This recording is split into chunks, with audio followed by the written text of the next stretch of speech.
Today, we found out na sarado pala yung Luneta. Bakit siya sarado? Sabay-sabay nating alamin. Hi friends, I'm with the wife and samahan nyo kami ulit mag-jogging. Yes, Ma'am Jess, Healthy 2024 is still ongoing. At natripan namin lumayo ng Vito Cruz area and decided na magpapawis sa Quirino Grandstand. To go there, dadaan tayo ng Luneta, dire-diretsuhin lang at boom, ando na dapat tayo. Nag-LRT na kami para maiba kasi lagi kami nag-jeep at bumaba kami ng UN station. Pagdating sa UN, kaunting lakad lang and we should be there.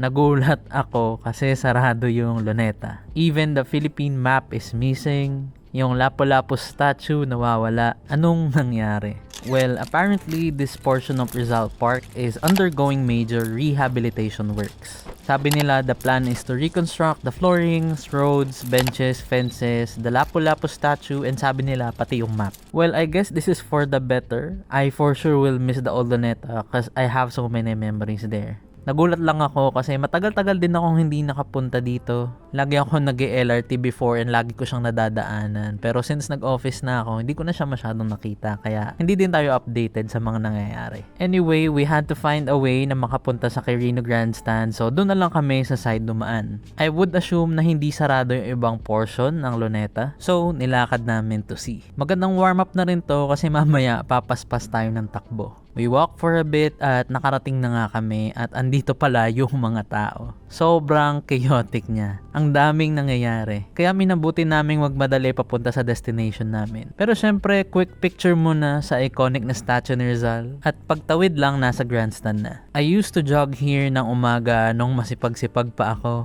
Nakakapagod yung isang ikot dito, promise. Bago tumakbo, stretching muna. This time pala bumili na rin kami ng bags na pang jogging para light lang. At yeah, let's do this. Ang goal namin is maka at least 3 ikot. Whether run or walk, basta 3 ikot. At grabe, isang ikot pa lang pawis na kami. Something that we're trying to achieve this year is to be more active and healthy.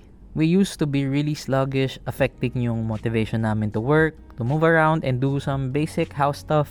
1 month na rin kami consistent, thankfully, and we're seeing results kahit paano. Body-wise, we lost a bit of weight. Energy-wise, parang mas ganado kami gumalaw. And mentally, we're in a good place. Hopefully, maging consistent pa rin kami sa mga susunod na months. And in the end, naka3 ikot kami. So, we good. Na-achieve naman namin yung goal. Pagod, pero masaya yung feeling. To reward ourselves, sabi ni wife, lakari na din namin pa uwi. Anyway, nakarating na kami ng CCP at naramdaman ko na nabibigay na yung legs ko. Pero hindi tayo susuko. Kumembot lang kami ng onte at nakauwi na. It's been a long day at salamat sa pagsama. Nothing really much happened today. But still, thank you for watching. I'll see you on the next one. Bye!